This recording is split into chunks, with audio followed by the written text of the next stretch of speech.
Alrighty, hey guys, welcome to the channel. Today we're going to be looking at Soundpaint by ADIO, which just came out yesterday. This isn't going to be a tutorial or anything like that, as I barely know how to use it.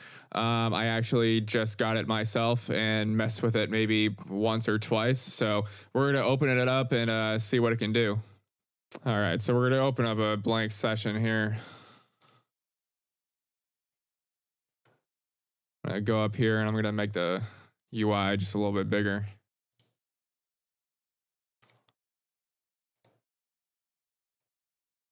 Awesome. Okay, so the first thing that I don't like, and we'll start with the negatives, but this says beta at the top. I don't like that I spent $300 on something that still says beta.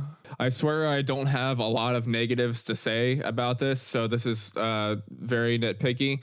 But when you release your software, don't release it with the word beta at the top of it, because that's just saying, hey, we're not finished with this yet. All right, so the whole point behind Soundpaint is that you are able to take a bunch of sounds, whether they're synthetic or organic, and kind of mash them together and mangle them and sound design them and do a bunch of cool stuff with it. So let's get right into it. Let's start with some drum stuff.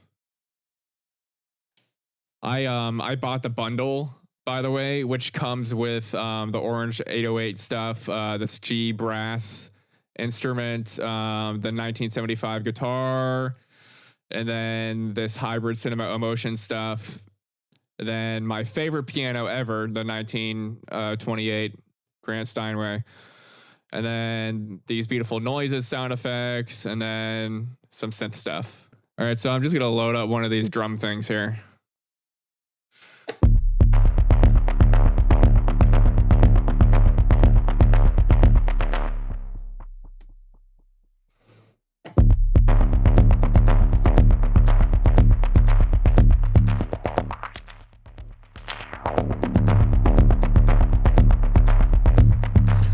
And you guys can't see, but I'm using the modulation wheel with my foot, and it's kind of doing that filter thing.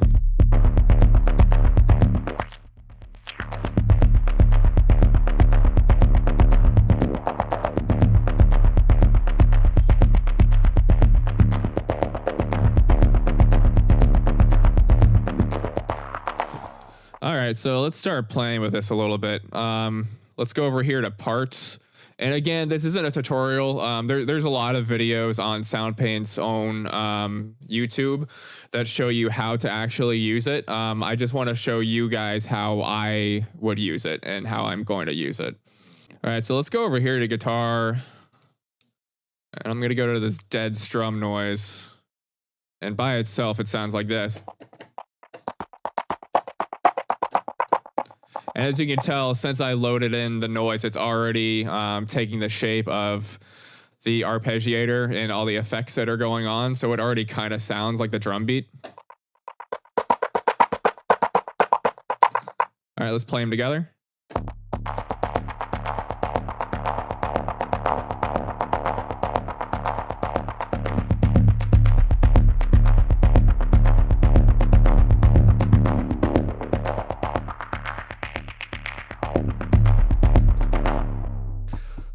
Alrighty, so let's start playing with this morph feature. So the morph feature is pretty much Soundpaint's like biggest thing.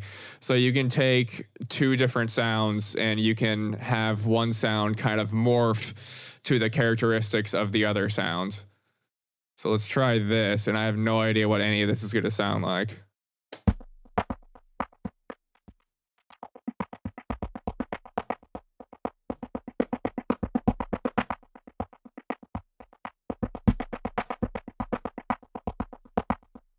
So now we have the guitar sound morphing to the sound of the 808, I believe. If I'm wrong, just correct me in the comments. I might be completely wrong on all of this.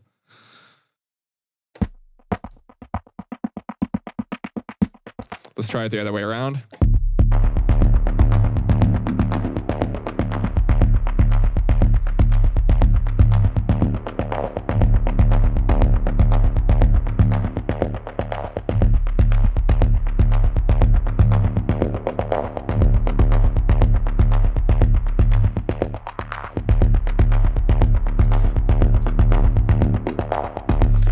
definitely prefer that. Let me play with this pitch here for a sec. I'm gonna just pitch this down an octave.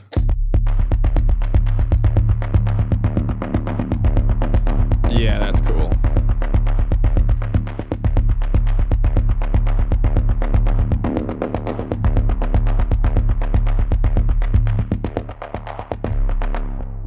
All right, so let's load something else up. Let's see. To clear everything, you can just come up here to this X button. And then everything's gone. You have a clean palette, pun intended. All right, so some of these I have not even touched yet. So let's check out the hybrid cinema stuff. Let's just load up one of these. Oh, let's go to program. Sorry, yeah, program is like the full enchilada.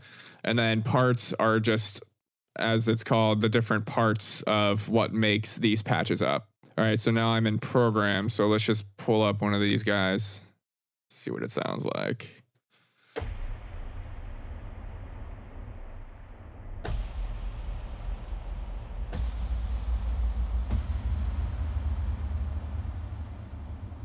Okay, now I know from this here that it's actually just stretching one note. So for some reason, it doesn't load up on default. I don't know if that's like a bug. Maybe the ADO guys can chime in and let me know here. But I feel like it should load up on default and not just stretch one note. So now we can get all the patches. There we go.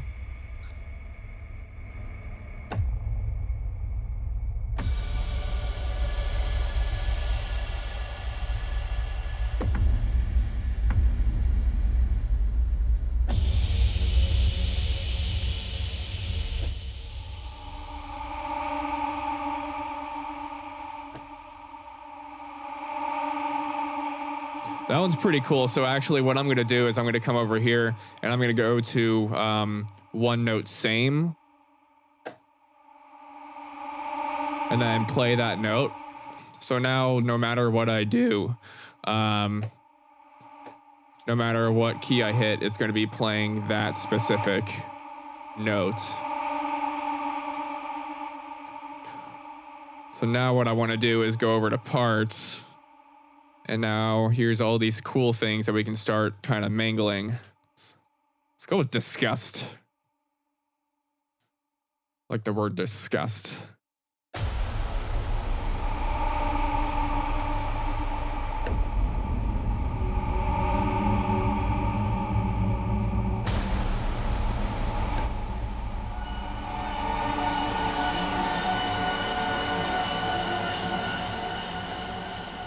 All right, so let's morph the heck out of it. So I want to morph, let me think. I want to morph the disgust sound into the other sound.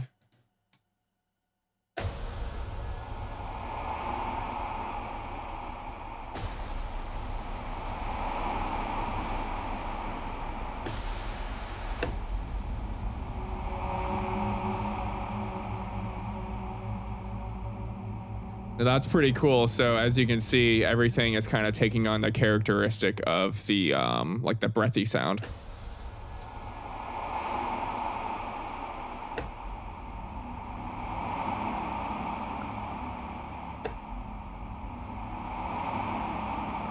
I'm gonna come over here. I'm gonna change this reverb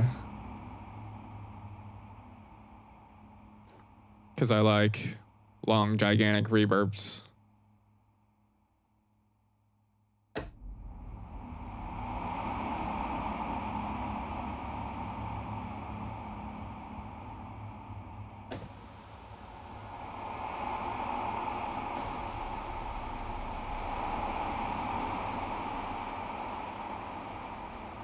All right, so let's reverse it. Let's go the other way. Let's morph that into that.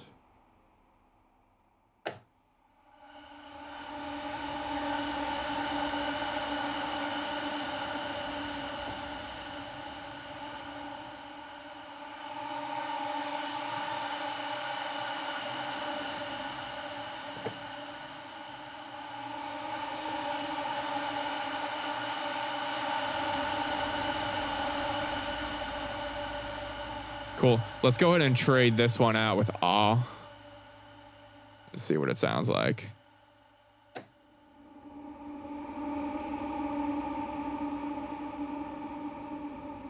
And let's change this one out with amazement.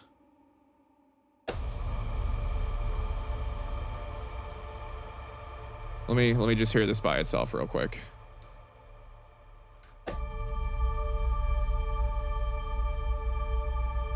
Okay, so that's what it sounds like by itself.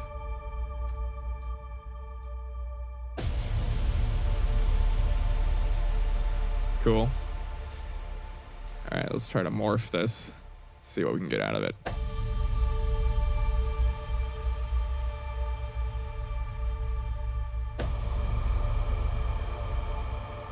Definitely prefer that one.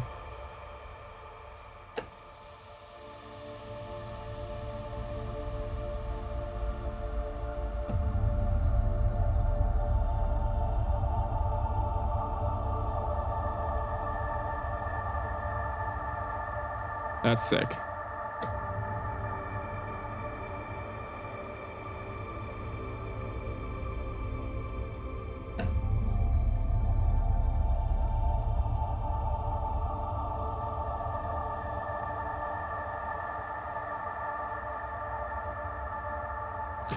So the reason why this is cool is because as a composer, you're always told that you need to make your own sound design and make your own sounds, and like you have to sound unique and all this kind of stuff. But I mean, obviously that's a lot easier said than done. For somebody like me who doesn't know a lot about synthesis and electronic music and things like that, I've always kind of struggled with that.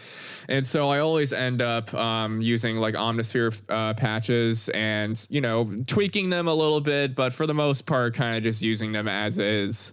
And it's not like anybody's calling me out for using presets or using patches, you know. I mean, if the director's happy, the director's happy. That's all that really matters. But with this software, I feel like it's the easiest that it's ever been to take a patch and then be able to have, you know, like infinite possibilities with what you can do with it easily. So let me load up something that I actually already started playing with. I was messing with this last night. We can go over here to user patches, go to custom design. And then I made this little piano guitar reverse thing last night, and it sounds pretty cool. Basically what it is I took this 1975 Gibson guitar and I went over here to reverse. So that way, every note that it plays, it's essentially reversing the sound. And then I put it in a bunch of reverb, you know, like I do. And then I loaded up the Steinway piano. So it's going to be playing the Steinway piano, but the reverse Gibson noise is going to be taking on the characteristics of the Steinway piano. And it creates this really cool effect. Check it out. Oh, it's really soft.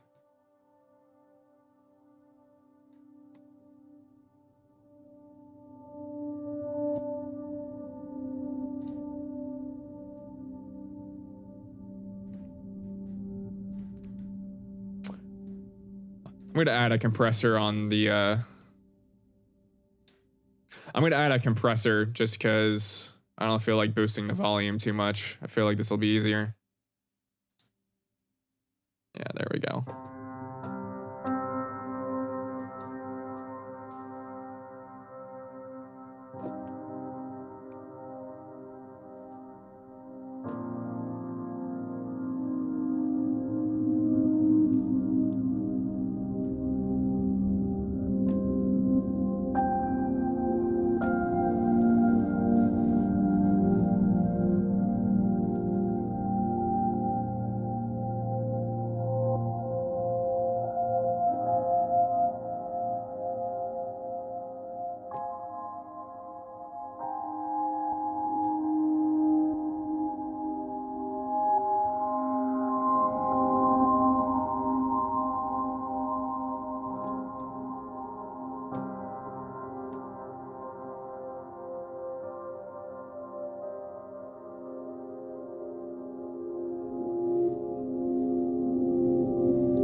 So yeah, it's really easy to create like an instant ambient kind of texture here. All right, let's go over here and let's try something else. Let's see. I'm gonna open up one of these Jupyter patches.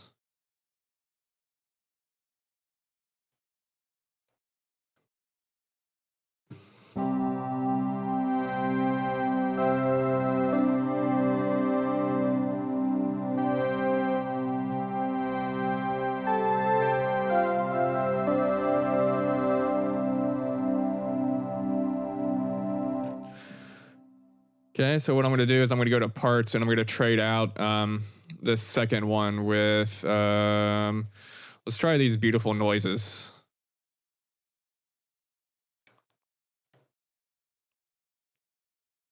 Rainforest. Boom. All right, so let's listen to what that sounds like by itself. Oh my God.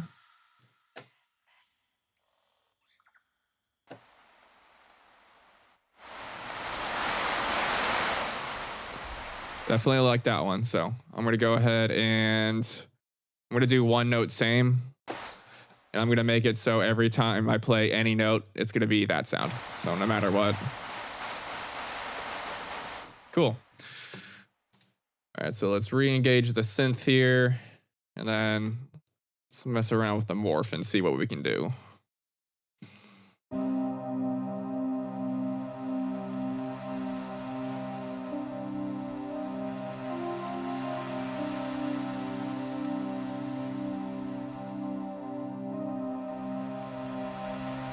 All right, so it looks like I'm modulating the volume with the modulation pedal. So I actually kind of want to turn that off. Or maybe I don't actually. Instead, what I'm going to do is I'm going to add a filter for the synth. Analog. Cutoff. Okay, so we're gonna, there we go. Okay, cool. So now I'm controlling the cutoff for the synth with my sustain pedal as well.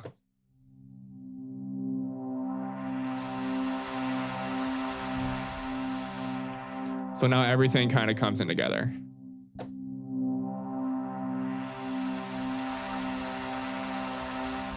Oh, that shimmer reverb's got to be way, way higher.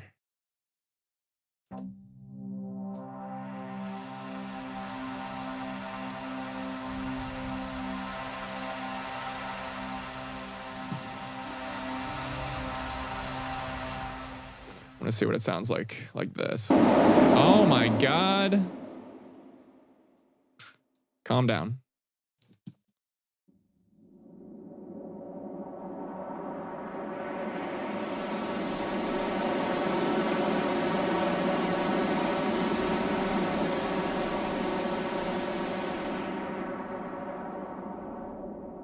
Now you notice it's not tonal anymore because the synth is conforming to the rainforest and the rainforest is not tonal.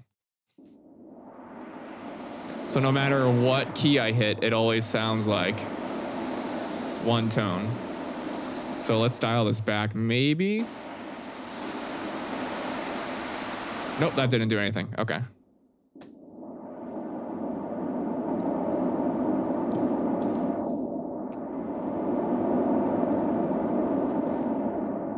So let's maybe make the rainforest tonal and see what happens.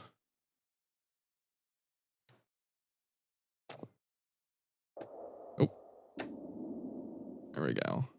So now, instead of it playing the same note every time, it's actually going to stretch that rainforest sound across the keyboard so it sounds tonal.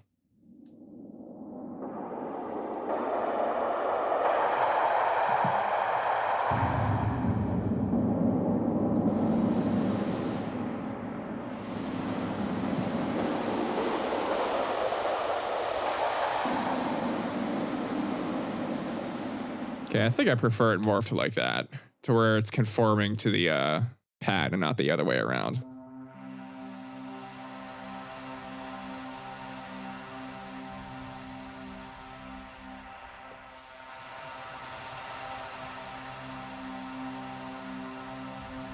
I feel like that's a sweet spot.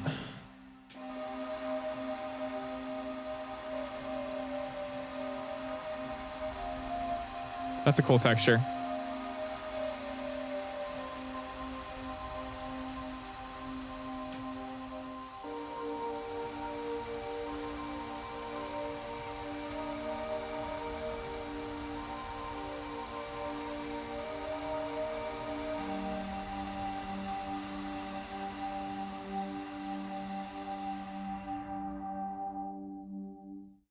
All right, let's try something else. Let's clear our palette.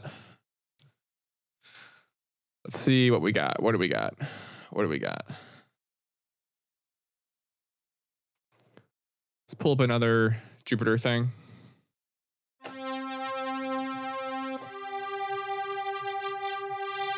Oh, that's cool.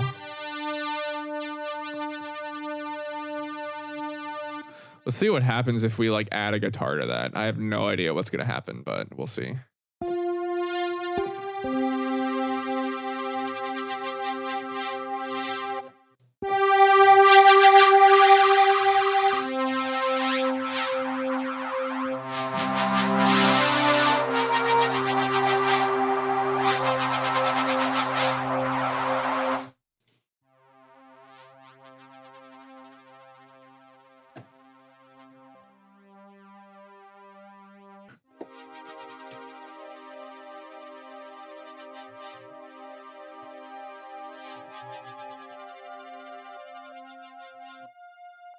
All right, I don't like that.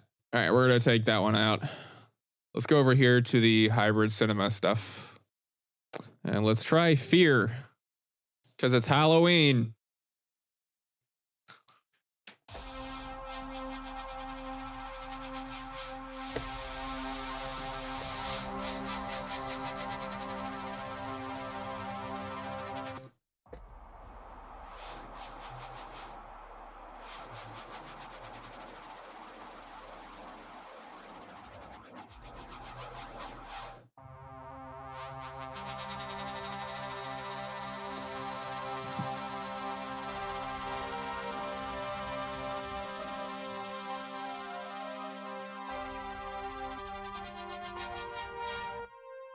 All right, I want to mess with this palindrome stuff.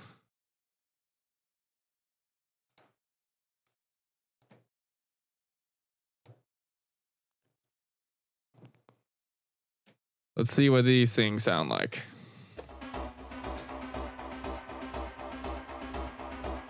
Sounds like Cyberpunk 2077. Ooh.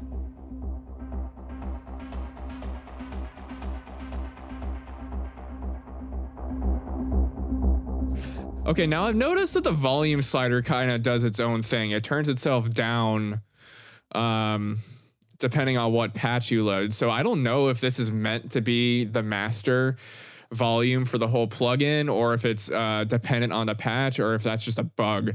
Or maybe it's just a workaround for now because some of the patches are too loud, so it just automatically turns it down. But yeah, that just like immediately jumped down to like -20 or something when I loaded that.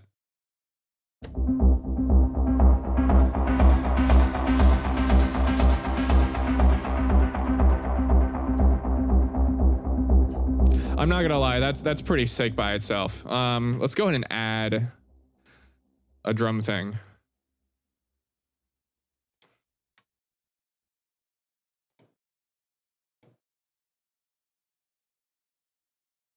I have no idea what this is gonna sound like.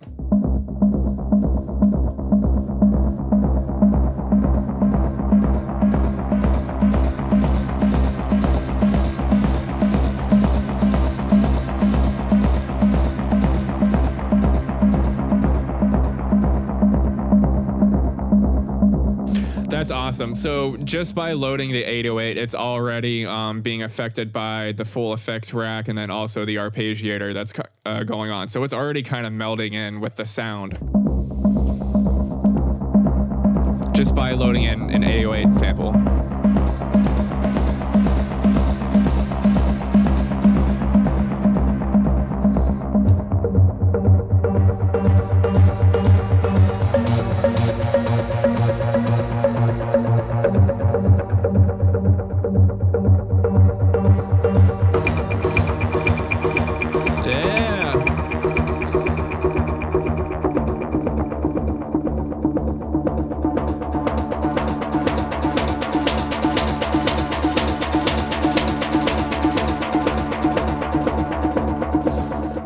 that's obviously like a snare drum.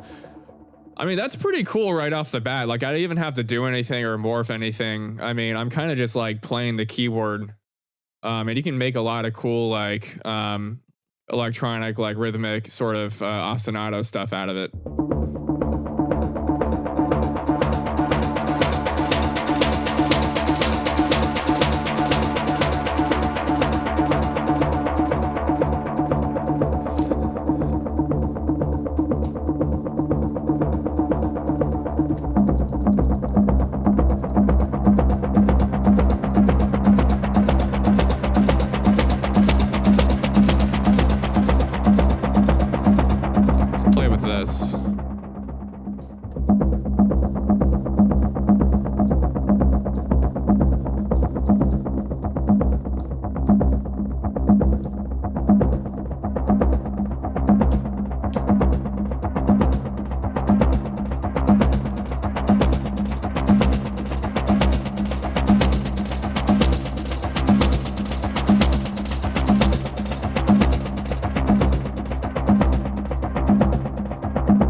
What's gonna happen if I morph this? I really don't know. I have no idea what's gonna happen.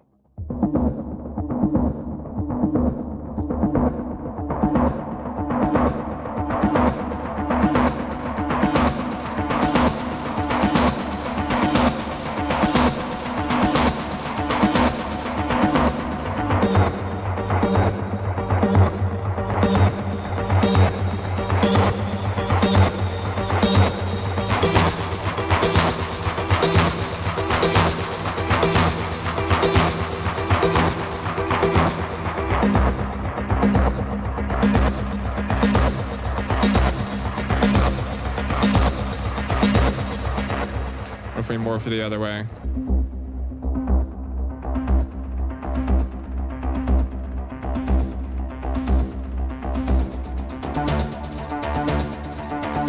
Right, so now everything's tonal because it's morphing to the synth.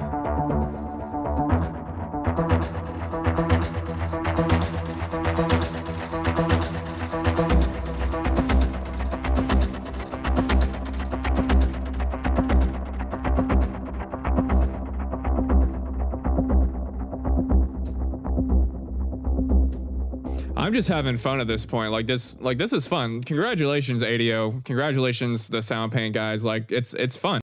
All right, let's try something else. I'm gonna clear this. Let's go back to the palindrome stuff. See what this sounds like.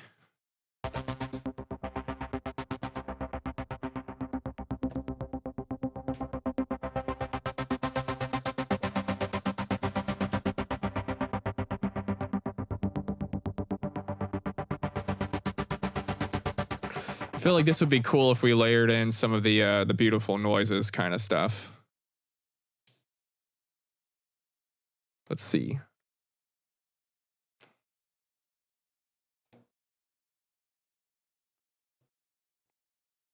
Let's do voices. Let's do something weird.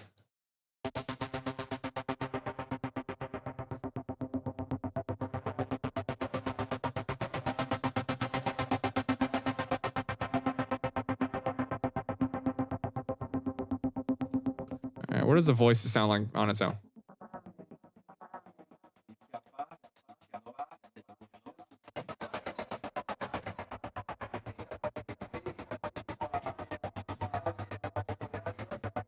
That's pretty cool.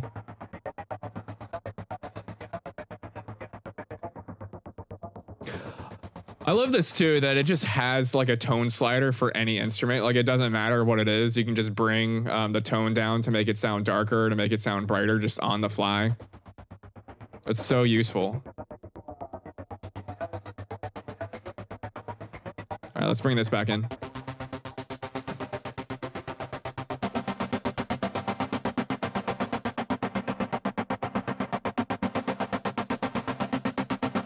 And let's morph it and see what happens. It'll probably sound like crap.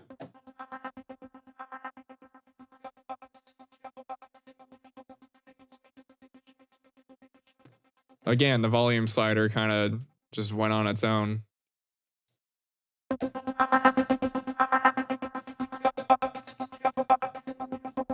That's already kind of a cool vibe.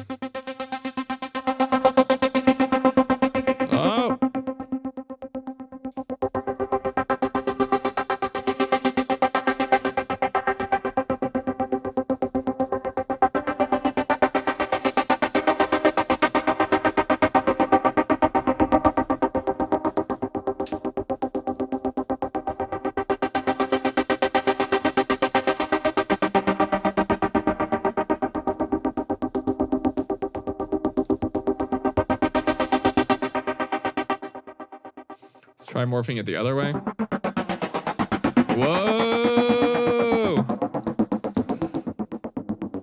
Yeah, because the voices were atonal, now it's the synth is taking the shape of the atonal voices.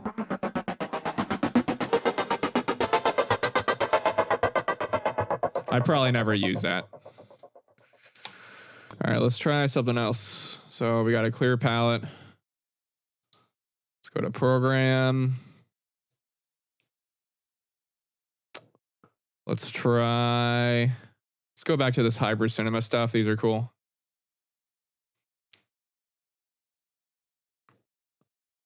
Let's try playing with a drone.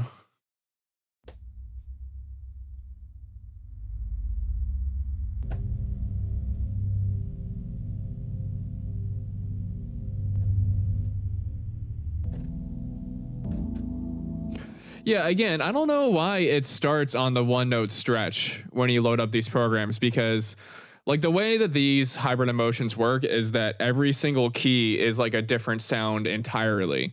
So it's kind of an odd choice that it would just start on one note stretch by default instead of, you know, default. See?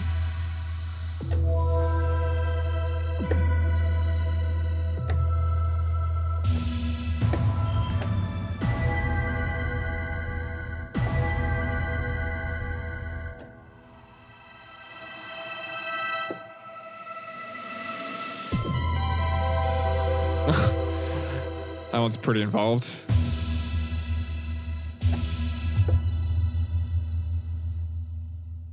All right, so let's take that. Let's try to add something to it. I don't know which one I like the best. Ooh, I like that one. That's some Blade Runner-ish. Okay, so I'm gonna stretch that one. So now every single note is gonna be tonal with that note.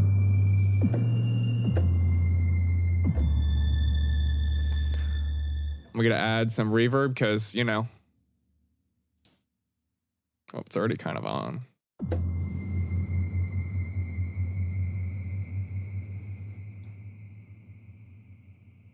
I don't like it when the pitch shift is on the reverb.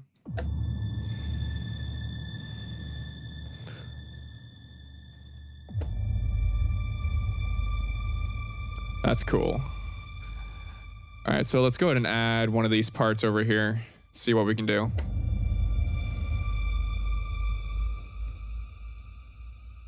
I'm gonna solo just this one so we can find a sound that we like.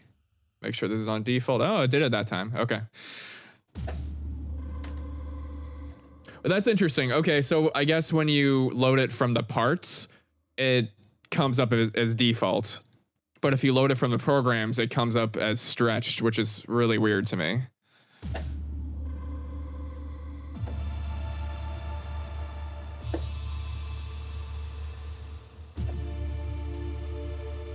I kind of like that one. I'm gonna stretch that one.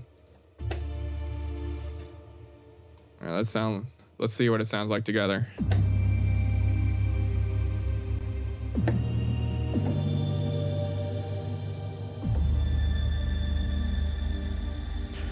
Now, I probably wouldn't use this sound as like an actual tonal thing. I would probably just use it as a one hit, but it's cool to be able to have the options to sort of design your own one hit, like on the fly like that. Let's bring that up. Let's see what happens if we morph them. That's pretty cool. I don't know if you guys can tell the difference on your end, but it sounds totally different than it just did.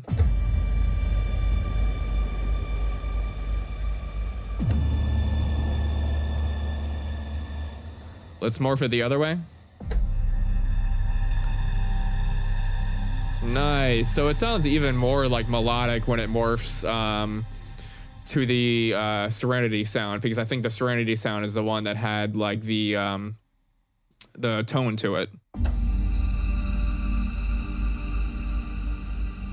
Now, I don't like that weird chorusy effect that it has on it. Where is that?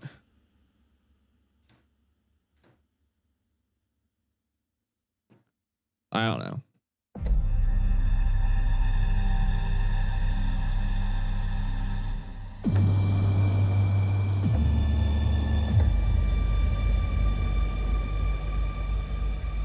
Now, I actually really like that sound. So what I might actually do is I might kind of cool, mediocre, one hit.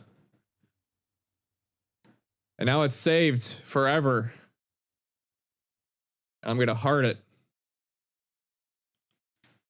So now you go to user,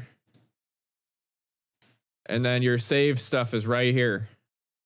And that's how easy it is.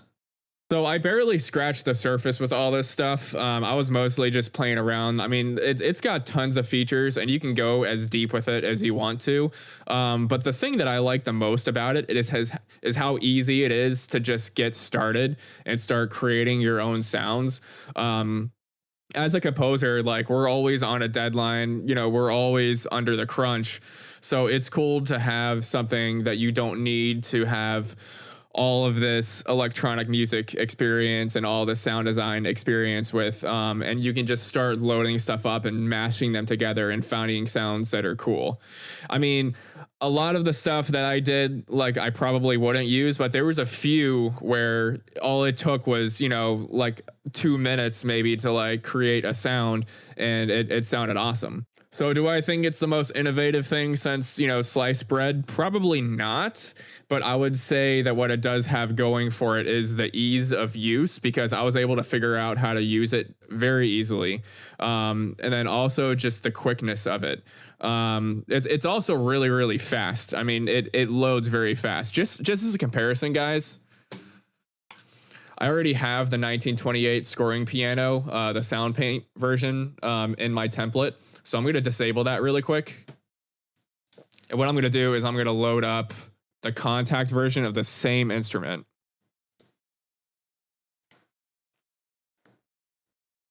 Okay, so there it is. It's loading.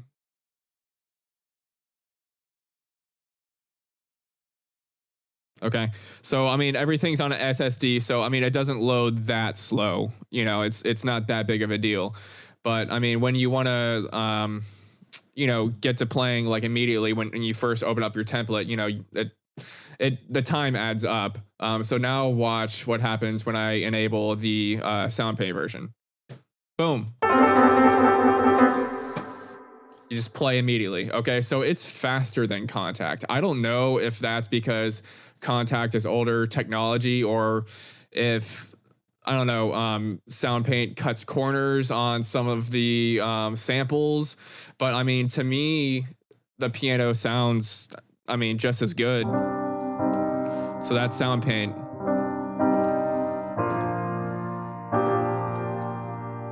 Right.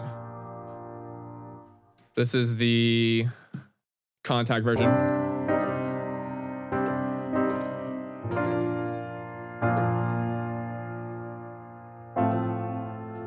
Right. So I mean, to me, it's the same, and it loads faster. So that's a huge for me. Like, I probably would have bought this anyway, to be honest, just so I can use my favorite piano and have it load faster and be in this kind of slicker UI.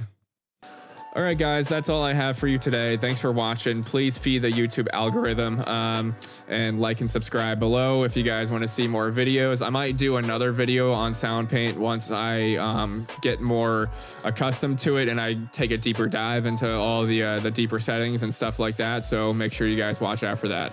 All right, guys, thanks. See you next time.